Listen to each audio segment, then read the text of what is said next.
Welcome all of you. आप सभी का स्वागत है हमारे इस YouTube channel A D Singh physics के अंदर। आज हम ग्रेविटेशन फोर्स के बारे में चर्चा करेंगे कि गुरुत्वीय बल हमारे पास किस तरीके से प्राप्त होता है, कौन कौन से फॉर्मूलेज हैं, न्यूमेरिकल किस टाइप का आता है, सारी की सारी डिस्कस करेंगे। देखिए, गुरुत्वाकर्षण बल ग्रेविटेशन फोर्स, ओके।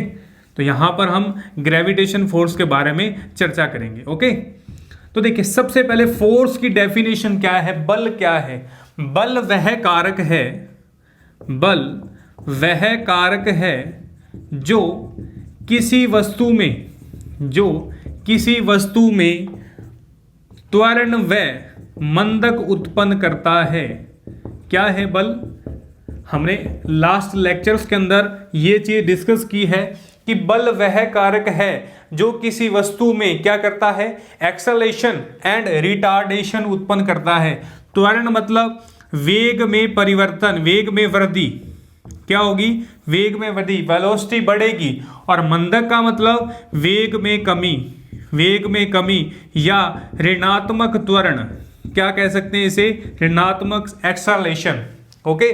तो बल वह कारक है जो किसी वस्तु में क्या करता है, त्वरण व मंदक उत्पन्न करता है, ओके। तो ये हमें बल की डेफिनेशन हमें कंसीडर हुई। अब हमारे पास जो टॉपिक है गुरुत्वाकर्षण बल। गुरुत्वाकर्षण बल, प्रकृति में चार बल होते हैं, मूल चार बल है हमारे पास, मूल बल। तो सबसे पहले जो बल आता है वो गुरुत्वाकर्षण बल है। क्या है? गुरुत्वाकर्षण बल, ग्रेविटेशनल फोर्स, ओके। और सेकंड आता है दुर्बल अंतर आणविक बल, ओके, दुर्बल अंतर आणविक बल। तो सेकंड आता है दुर्बल अंतर आणविक बल, ओके। और थर्ड हमारे पास आता है हमारे पास विद्युत चुंबकीय बल, अंतर आणविक, ओके। और थर्ड आता है विद्युत चुंबकीय बल, इसे कहा जाता है weak interaction molecular force, okay. और ये क्या है? Electromagnetic force. क्या है? Electromagnetic force, okay. और फोर्थ जो आता है वो नाभिकीय बल से प्रदर्शित किया जाता है। क्या है? Nuclear force. अब चार बल हमारे पास मूल होते हैं, और सबसे पहले ग्रेविटेशन फोर्स, दुर्बल अंतराण्विक बल, weak interaction force, electromagnetic force and nuclear force.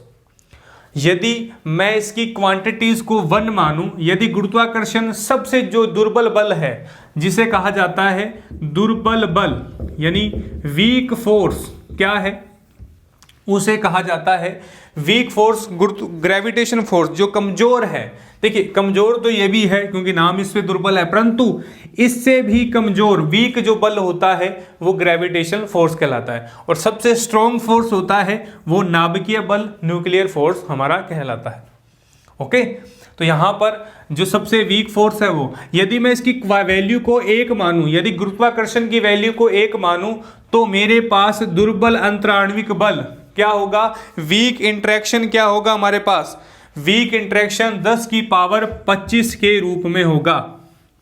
और यदि ये 10 की पावर 25 है तो ये 10 की पावर 36, और सबसे हाईएस्ट पावर किसकी होगी, 10 की पावर 38। न्यूक्लियर फोर्स की जो वैल्यू होगी वो क्या होगी, ज्यादा होगी, ओके। तो ये है हमारे पास ग्रेविटेशन फोर्स के लिए। अब देखिए, ग्रेविटेशन बल क्या है, हम वह डिस्कस करने जा रहे हैं। देखिए, जो पृथ्वी की ओर लगे, जो नीचे की ओर बल लगता है, सदैव नीचे की ओर लगता है पृथ्वी पर, धरातल पर, गुरुत्वाकर्षण जो बल है वो हमेशा, देखिए गुरुत्वाकर्षण जो बल है वो हमेशा कहां लगता है, नीचे की ओर। कहां लगता है? नीचे की ओर कह सकें, या धरातल पर, पृथ्वी की धरातल पर हमेशा जो फोर्स लगेगा वो क्या लगेगा, धरातल की ओर लगेगा, ओके। तो इसकी उत्पत्ति किस तरीके से हुई है, देखिए अब अपन इसकी उत्पत्ति भी देखते हैं। किस तरीके से हमारे पास ये प्राप्त होता है।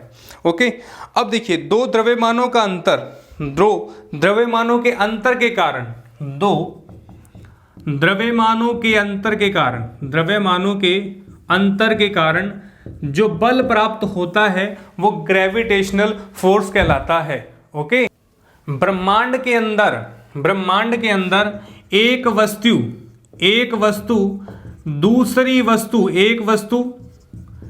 दूसरी वस्तु पर क्या लगाती है, पर बल आरोपित करती है। क्या करती है? बल आरोपित करती है। वो क्या कहलाती है? गुरुत्वाकर्षण बल कहलाती है। गुरुत्वाकर्षण बल कहलाता है। यदि कोई ब्रह्मांड के अंदर कोई वस्तु है, एक वस्तु दूसरी वस्तु पर क्या करती है? कोई ना कोई फोर्स अप्लाइड करती है, वह क्या करते हैं? गुरुत्वाकर्षण बल कहलाते हैं। ओके, अब देखिए इसकी नेचर क्या है। हम नेचर की बात करते हैं अपन इसकी। देखिए जो ग्रेविटेशनल फोर्स है वो अट्रैक्टिव कंडीशन के लिए होता है, जो अट्रैक्टिव फोर्स होता है, जिसे आकर्षण बल भी कहा जाता है। आकर्षण बल, यह आकर्षण प्रकृति का होता है, अट्रैक्टिव प्रकृति का होता है। यह हमेशा कोई ना कोई वस्तु को क्या करता है? अट्रैक्टिव करता है। जबकि हमारे पास क्या है? विद्युत चुंबकीय बल, विद्युत चुंबकीय बल, वह क्या होते हैं? आकर्षण व प्रतिकर्षण दोनों तरीकों से हमारे पास होते हैं। यदि आकर्षण क्या होगा? यदि माइनस प्लस की ओर सिरा और प्लस पॉजिटिव नेगेटिव की ओर जाएगा तो आकर्षण। यदि पॉजिटिव पॉजिटिव सिरा है, पॉजिटिव पॉजिटिव डाइपोल्स हैं, ये क्या करेंगे? प्रतिकर्षण करेंगे। उसी प्रकार हमारे पास कौन सा है? चुंबकीय बल। विद्युत बल भी इसी तरीके से होगा, विद्युत बल भी इसी तरीके से वर्किंग करता है। परंतु जो ग्रेविटेशनल फोर्स है वह आकर्षण प्रकृति का होता है। तो ये बात आपको ध्यान रखनी है, क्या होता है? आकर्षण प्रकृति का होता है। ओके, तो यहां पर ग्रेविटेशन फोर्स। अब देखिए गुरुत्वाकर्षण का नियम। अब हम सेकंड बात करेंगे गुरुत्वाकर्षण के नियम के बारे में। ये तो इसकी बेसिक कॉन्सेप्ट है, बेसिक बातें हैं। हम इनसे संबंधित सभी न्यूमेरिकल्स को भी हल करेंगे। देखिए अब गुरुत्वाकर्षण का या न्यूटन का नियम कह दें, न्यूटन का नियम। अब थोड़ी सी डिटेल में बताऊंगा। न्यूटन ने जब रिसर्च की थी तब कहा जाता है कि सेब के पेड़ के नीचे जब न्यूटन जी बैठे थे तो सेब के पेड़ के नीचे सेब ऊपर से क्या होता है? नीचे गिरता है। तो न्यूटन जी कहते हैं कि ऊपर से सेब नीचे क्यों गिरा, क्या रीजन था? तो उन्होंने रिसर्च की और क्या बनाया? न्यूटन का नियम। और यदि हमारी दिनचर्या के अंदर यदि सिर के ऊपर या कह सकें हम पेड़ के नीचे बैठे हैं और गिर जाए सेब, तो हम कहते हैं कि भगवान का क्या है? आशीर्वाद है।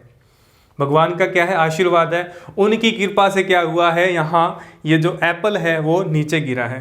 परंतु हम साइंटिफिक देखें तो इस साइंटिस्ट ने, न्यूटन भाई साहब ने एक खोज की कि ये नीचे क्यों गिरा, कौन सा फोर्स यहाँ पर अप्लाई किया, तो ये ग्रेविटेशनल फोर्स अप्लाई हुआ। ओके, अब देखिए अब गुरुत्वाकर्षण बल क्या होता है? दो बलों के बीच की, यानी m1 m2 दो फोर्स है, उनके बीच की दूरी r है।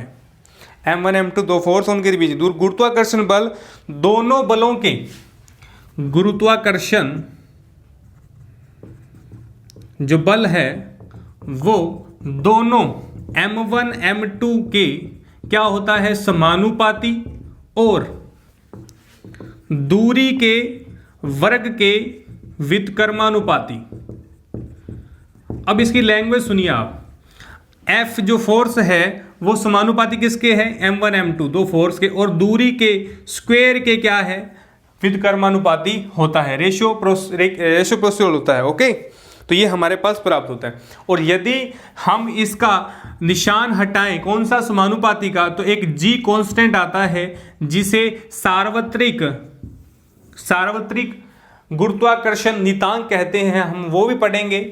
ओके, तो सार्वत्रिक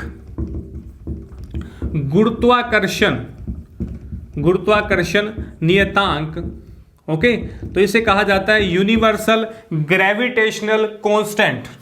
क्या है? Universal gravitational constant.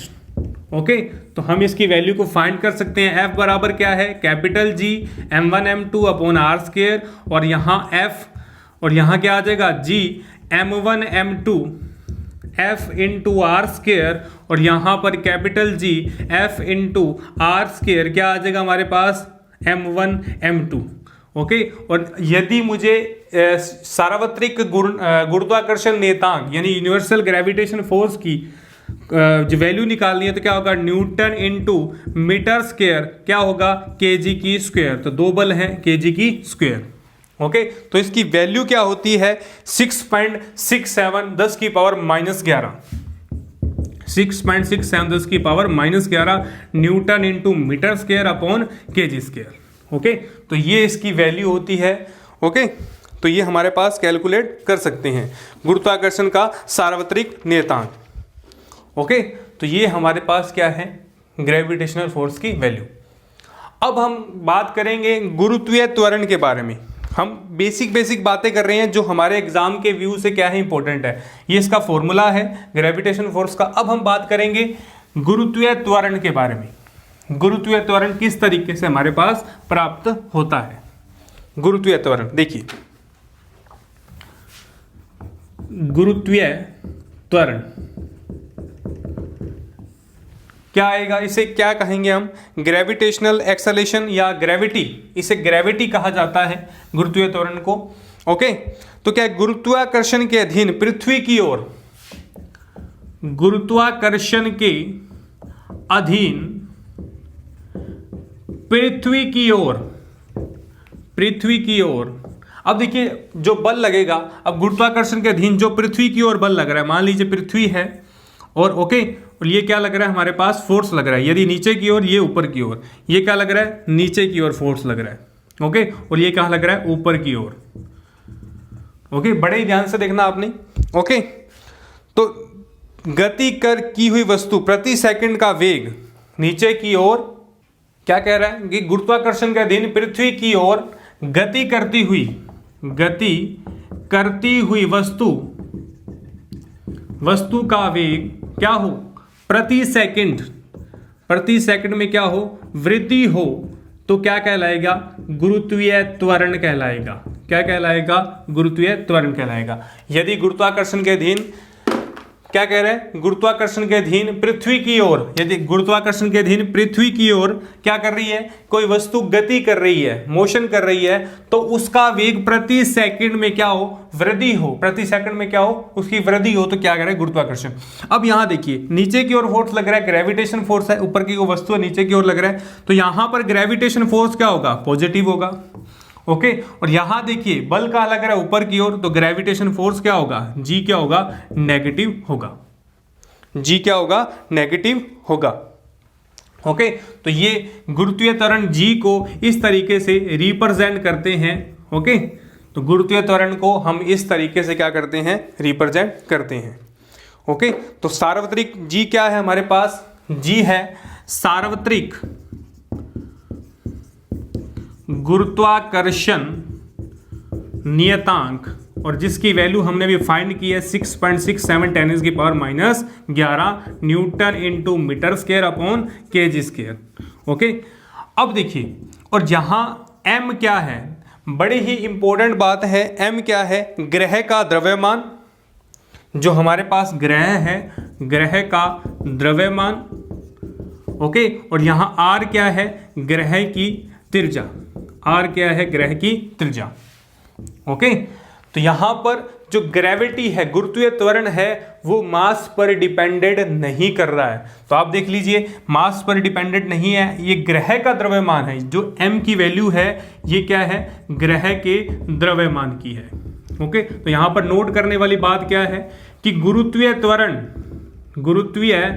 त्वरण जो है वो नोट डिपेंडेंट किसके है, द्रव्यमान पर, वस्तु के द्रव्यमान पर डिपेंड नहीं कर रहा है। ओके, मान लीजिए 50 ग्राम की को वस्तु पर क्या है, गुरुत्वीय त्वरण, क्या है, गुरुत्वीय त्वरण 15 है, तो 100 ग्राम की वस्तु पर भी क्या होगा, गुरुत्वीय त्वरण 15 होगा।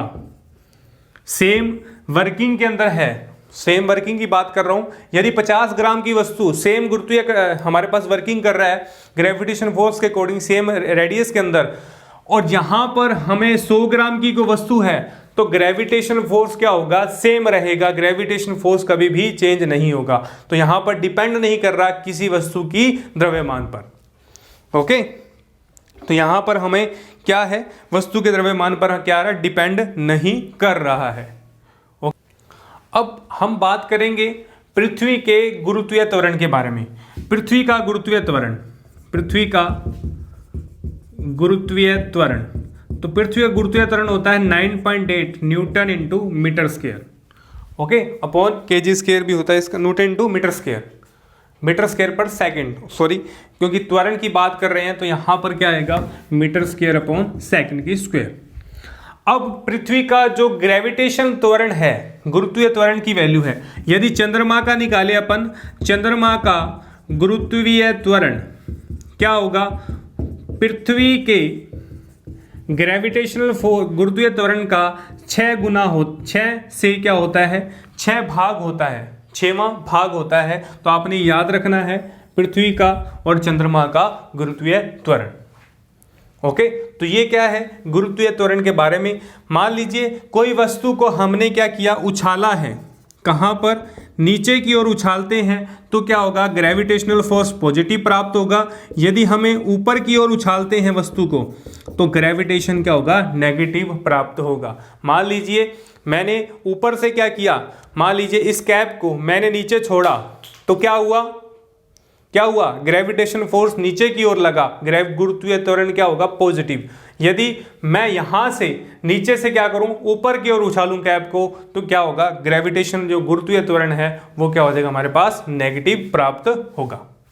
तो ये बेसिक बातें हैं जो आपके एग्जाम के अंदर आने वाले क्वेश्चंस में क्या करेंगे, इन फॉर्मूलों को अप्लाई करेंगे। तो मैं दोबारा बता रहा हूं कि यहां पर जो m है वो ग्रह का द्रव्यमान है, r है ग्रह की त्रिज्या, रेडियस को प्रदर्शित कर रहा है। ओके, अब देखिए हम इससे रिलेटेड कुछ एक एग्जांपल्स करेंगे ताकि हमारे जो न्यूमेरिकल के कॉन्सेप्ट हैं, हमारे पास किस तरीके के न्यूमेरिकल आने वाले हैं, हम उनको क्लियर कर पाए।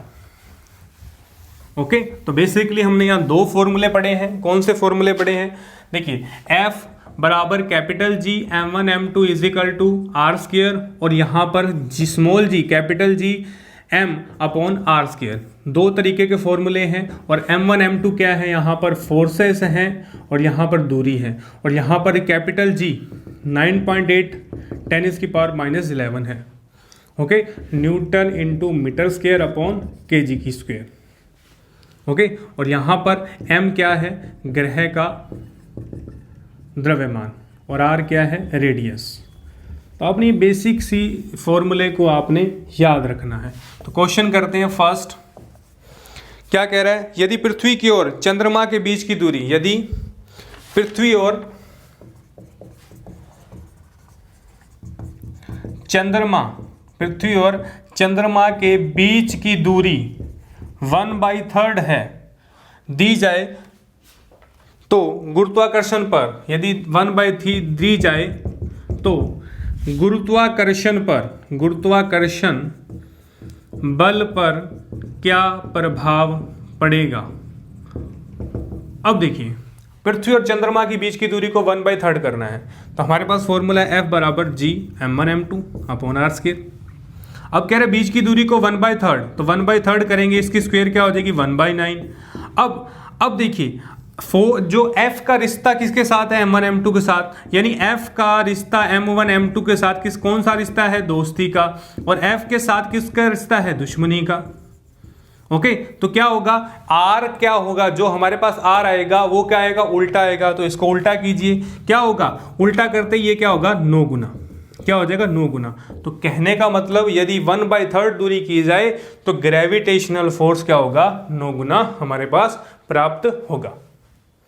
ओके, तो बहुत इजी है, इस तरीके के एग्जाम्पल हम करने वाले हैं, और हम एक न्यूमेरिकल की सीरीज में सारे डाउट्स हैं आपके वो क्लियर करेंगे।